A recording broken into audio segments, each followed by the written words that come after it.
Alrighty guys, welcome back to Star Wars Review.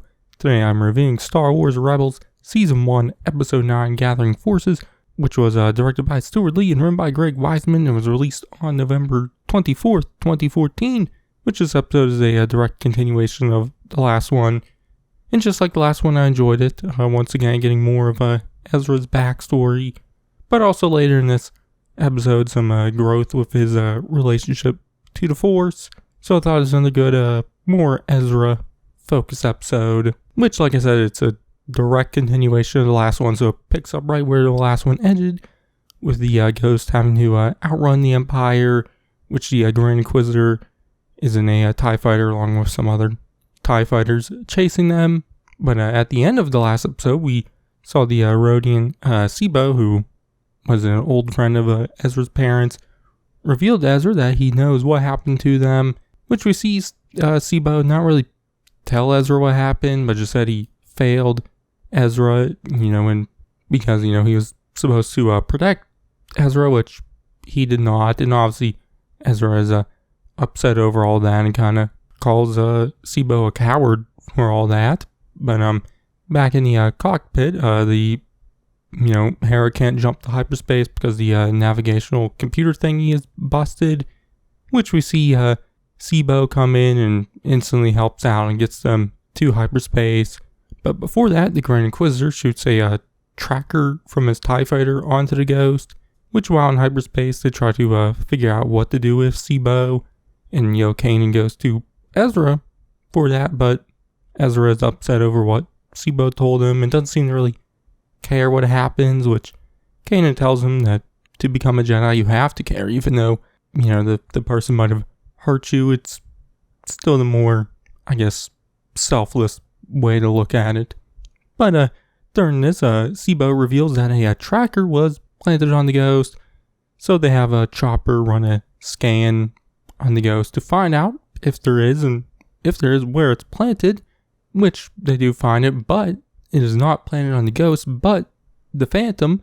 So Kanan comes up with a plan to detach the Phantom while in hyperspace and lure the Empire away, which Kanan also says that he sensed the Grand Inquisitor was the one who was after him.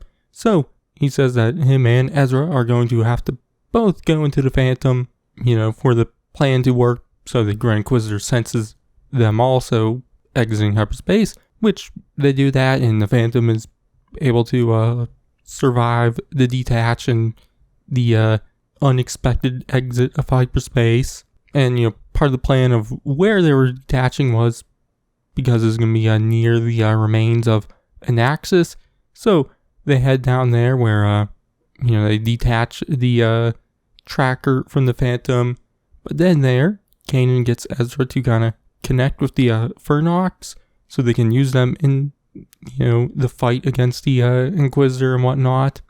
Which it's also kind of a teaching moment for Ezra, which Ezra is kind of failing to connect, and Ezra tells Kanan that he's afraid, but reveals that he's not afraid of the Fernox, but the truth about his parents and everything with Sibo. But once he says all that, he's kind of able to easily connect with the Fernox. And once the Grand Inquisitor comes with some stormtroopers, they use the Fernox to fight them off, but it isn't enough for the Grand Inquisitor as he starts a lightsaber fight with Kanan, and he does beat Kanan, which we see Ezra kind of jump in to save Kanan, and, he picks up his lightsaber, but obviously the Grand Inquisitor is able to just, easily defeat Ezra there. He just uses the Force on Kanan's lightsaber, which we then see Ezra kind of go to the dark side a bit as he summons this big Fernox to go, or to send it after the Grand Inquisitor, which, the big Fernox is enough for the Grand Inquisitor as he has to kind of focus on it instead.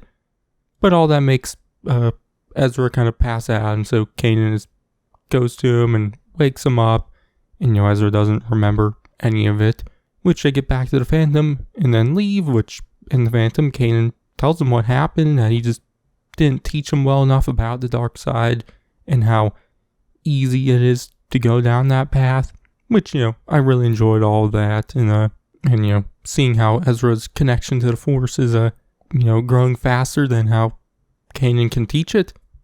So I like that kind of growth for their dynamic as a master and Padawan. But while all that was going on, we see the Ghost deliver Sibo to Fulcrum, which Sabine and Zeb are wondering if they'll be able to see this Fulcrum, which Hera says no. But before Hera gives Sibo to Fulcrum, Sibo reveals the truth about Ezra's parents to Hera, which we don't hear it and whatnot. And then once Kanan and Ezra arrive back on the Ghost, Kanan says, Ezra needs some alone time, so Hera doesn't, tell him what Sibo said.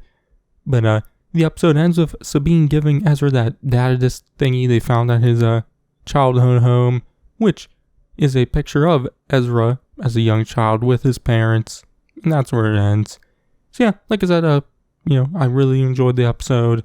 Obviously, this one and the last one are, a lot like the other part 1 of part 2 episode, or part 1 and part 2 episodes of the series, which is really one longer episode, which most of the time in this series, they usually just called it part 1 and then part 2, or this one was 2 completely different names. But alongside the previous one, I do think they work well enough as their own episodes. But, obviously it does work better when you watch both of them together. But I really loved all the stuff with Ezra, kind of seeing him open up about his parents with the rest of the Ghost crew, and then also seeing him kind of dip into the dark side a little. And also one thing, seeing his connection with animals kind of start, which, does become a bigger thing later on in the series. So I enjoyed all that. But, I liked the episode. I grade, I'm going to give it an A-. So yeah. But next I'll review episode 10, Path of the Jedi, I think it's called. So you can check that out then. But in the meantime, check out my reviews on the first 8 episodes, or 7 or 8 episodes, or 7/8 episodes, and all my other Rebels stuff and everything else I do. But Vince Stars, catch you guys in the next one.